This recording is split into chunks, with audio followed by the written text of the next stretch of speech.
नमस्ते सभी को सादर प्रणाम। मैं विशाल एक बार पुनः स्वागत करता हूं आपका अपने YouTube चैनल सनातन मार्ग पर। आज हम बात करने वाले हैं कफ प्रकृति के मानसिक लक्षणों के बारे में। कफ यानी कि जल तथा पृथ्वी महाभूत का संगम है और इसकी जो प्रॉपर्टीज यानी जो इसके गुण हैं वह शीतल है यानी कि ठंडा है, शांत है, स्थिर है, स्निग्ध चिकना है और गुरु भारी है। तो इसी प्रकार से जो मानसिक लक्षण होते हैं कफ प्रकृति वालों के होते हैं।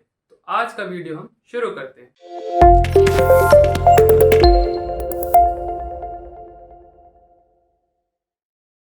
कफ का एक विशेष गुण है शीतलता यानी कि ठंडापन। इसी प्रकार से कफ प्रकृति वाले काफ़ी शांत तथा शीतल प्रकृति के होते हैं, काफ़ी ठंडे स्वभाव के होते हैं। ये जल्दी से गुस्सा नहीं करते हैं, इन्हें गुस्सा दिलाया जाए तो भी इन्हें जल्दी से गुस्सा नहीं आता है। लेकिन वात प्रकृति के साथ क्या था कि वह छोटी छोटी बातों पर गुस्सा करने लगते हैं, छोटी बात को बड़ा बनाकर लड़ने झगड़ने को तैयार हो जाते थे। लेकिन इनके साथ काफ़ी अलग है, ये काफ़ी शांत प्रकृति के होते हैं, बहुत सहनशील होते हैं। इन्हें गुस्सा दिलाया जाए तो भी जल्दी से गुस्सा नहीं आता है। ये ऐसी बातों को इग्नोर कर दिया करते हैं, छोटी मोटी बातें बात बात पे गुस्सा करने वाली, उसे ये इग्नोर कर दिया करते हैं। हाँ, परंतु इन्हें एक बार यदि गुस्सा आ जाए, जल्दी आता तो नहीं, लेकिन यदि एक बार गुस्सा आ जाए तो फिर ये लंबे काल तक फिर शांत नहीं होते हैं। शांत का अर्थ है यह गुस्सा बने ही रहते हैं। तो यह कुछ मुख्य इनके लक्षण हैं। कफ का एक और गुण है धैर्य यानी कि शांत, काफ़ी शांत है कफ। इसी प्रकार से जो कफ प्रकृति वाले होते हैं शांत होते हैं, धीरे धीरे कार्य करने वाले, धीरे धीरे सोचने विचारने वाले, धीरे धीरे चलने बोलने वाले। तो ये किसी भी काम को यानी जो एक दिन का काम या 2 दिन का काम होगा वो इसे 5 दिन 7 दिन में करेंगे, लेकिन पूरी तरह से उसे पूरा करेंगे और काफ़ी धीमी गति से करेंगे।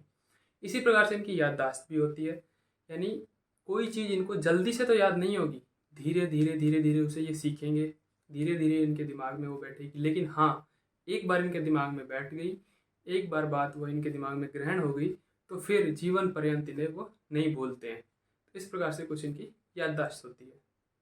कफ वालों में एक विशेष गुण मिलता है, ये एक दृढ़ संकल्पी होते हैं, यानी किसी कार्य का संकल्प यदि ले लिया तो उसे दृढ़ता से पूरी तरह से उसे पूरा करके ही मानते हैं। काफ़ी जिद्दी प्रवृत्ति होती है क्योंकि किसी कार्य को ये काफ़ी धीमी गति से करते हैं और धीरे धीरे धीरे उसे अंजाम तक पहुंचाते हैं। तो काफ़ी दृढ़ संकल्प के होते हैं, काफ़ी दीर्घ सूत्री होते हैं, यानी कि फ्यूचर की लंबी लंबी प्लानिंग करने वाले, 10 साल 20 साल 25 साल 50 साल आगे तक की प्लानिंग को आज से ही करने वाले और अभी से ही धीरे धीरे उसे अंजाम देने वाले, इस प्रकार के जो होते हैं वो कफ प्रकृति में आते हैं। कफ प्रकृति वालों में लालच नहीं होता है क्योंकि काफ़ी धैर्यवान प्रकृति होती है। यदि वात का देखा जाए तो उन्हें किसी प्रकार का भी लालच दिया जा सकता है। मान लीजिए कोई भी लालच, जैसे एक दिन में या 10 दिन में पैसा डबल करने का या कुछ इस प्रकार की जो स्कीम वाले फ्रॉड वाले होते हैं, तो वो वात प्रकृति वालों को जल्दी झांसा दे सकते हैं, तुरंत उन्हें फंसा सकते हैं क्योंकि उन्हें शॉर्टकट चाहिए, एक दिन में 2 दिन में दूना पैसा चाहिए, तिगना चाहिए। लेकिन कफ प्रकृति वाले काफ़ी सोच विचार के धैर्य से काम करते हैं, इसीलिए ये किसी लालच वालच में नहीं फंसते हैं, किसी शॉर्टकट में नहीं फंसते हैं। तो ये काफ़ी लालची प्रवृत्ति नहीं होती है। इनकी जो मित्रता होती है काफ़ी घनिष्ठ मित्रता होती है, परंतु इनकी मित्रता जल्दी होती नहीं है। आप सोचेंगे कफ प्रकृति वाले से एक बार में ही मिलने से ही मैं उसे मित्र बना लूँ और काफ़ी गहरी मित्रता हो जाए मेरी, तो ये संभव नहीं है। वो काफ़ी सोच विचार कर धीरे धीरे चुनकर 100 लोगों में से 2 को ही मित्र बनाएंगे, काफ़ी धीरे बनाएंगे। लेकिन हाँ, एक बार जिससे मित्रता हो गई तो फिर उसके लिए कुछ भी कर सकते हैं, यानी काफ़ी घनिष्ठ मित्रता हो जाती है। ऐसे ही ये काफ़ी भरोसेवान भी होते हैं। एक बार किसी चीज़ पे भरोसा कर लिया, मान लीजिए कोई पार्टी है, कोई नेता XYZ कुछ भी है, तो उस पर इन्होंने एक बार भरोसा, यदि पहले तो शुरू में बनेगा नहीं, लेकिन धीरे धीरे सोचते विचारते एक बार भरोसा इनका बन गया उस पर, तो फिर वो चाहे कितनी भी गलत साबित हो जाए, पूरी दुनिया उसको गलत साबित कर दे, उस चीज़ को सही में वो गलत साबित हो जाए, लेकिन इनका भरोसा उस पर से नहीं उठता है। इनके लिए वो गलत नहीं हो सकता है क्योंकि इतने भरोसेवान होते हैं। एक बार जिस चीज़ पे भरोसा बैठ गया तो समझो बैठ गया। कफ का एक और गुण है सॉफ्टनेस यानी कोमलता, वह काफ़ी कोमल होता है। इसी प्रकार से जो कफ प्रकृति वाले हैं काफ़ी सॉफ्ट नेचर के होते हैं, किसी की भावनाओं को देखकर खुद भावुक हो जाते हैं, किसी के दुख को देखकर खुद दुखी हो जाते हैं। तो जो इस प्रकार के लोग होते हैं वो कफ प्रकृति में आते हैं। इनका एक और विशेष गुण होता है लज्जा। लज्जा इनका एक विशेष गुण है, ये काफ़ी शर्मीले स्वभाव के होते हैं। कहीं भी आगे आके कुछ भी बोलना या कुछ परफॉर्मेंस करना या किसी भी सभा को संचालित करना, ये उसमें आगे नहीं रहते हैं, थोड़े शर्मीले स्वभाव के होते हैं, पीछे ही बने रहते हैं, सुनने का ज़्यादा प्रयास करते हैं बोलने से। जैसे पित्त प्रकृति वालों में क्या था, वो कमांड चाहते हैं हर चीज़ पे, उनको एग्रेशन चाहिए, मतलब किसी लीडर की पोस्ट चाहिए उनको, कि कहीं भी आगे जाके बोलना, तीव्रता रखना, एग्रेशन रखना।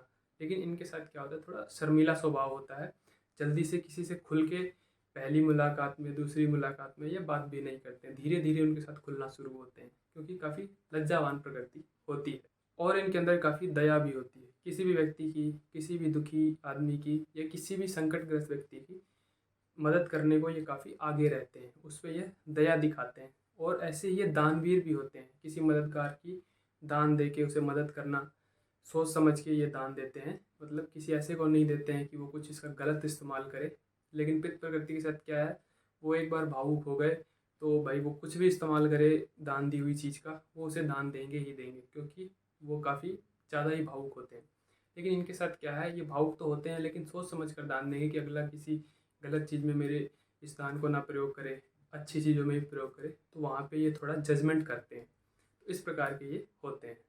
आयुर्वेद में कफ प्रकृति वालों को साधु की संज्ञा दी गई है। साधु अर्थात शांत प्रकृति, काफ़ी धैर्यवान, काफ़ी बुद्धिमान, सोच समझकर कुछ भी कार्य करने वाले, धीरे धीरे अपने कार्य को करने वाले, दृढ़ संकल्प, अपने कार्य को आज शुरू करेंगे तो इन्हें सालों बाद भी उसे ख़त्म करना पड़े तो इसे उस अंजाम तक ले जाके छोड़ने वाले, दया दिखाने वाले, हेल्प करने वाले, सॉफ्ट यानी कोमल प्रवृत्ति के जो होते हैं, वह कफ प्रकृति यानी साधु जो होते हैं, जो भी साधु संतों के लक्षण होते हैं, ये सभी ये उनके अंदर दिखाई देते हैं। तो इस प्रकार से जो सभी लक्षण थे हमने कफ प्रकृति के मानसिक लक्षणों में देखे। फिर आगे हम बात करेंगे द्वंद्व प्रकृति की। यदि आपको ये वीडियो अच्छा लगे तो इसे लाइक करें, शेयर करें, सब्सक्राइब कर दें चैनल को, बेल आइकन का बटन दबा दें ताकि आने वाली जो नोटिफिकेशन आपके पास समय पर पहुंचे। आज के लिए विदा लेते हैं, सादर नमस्ते।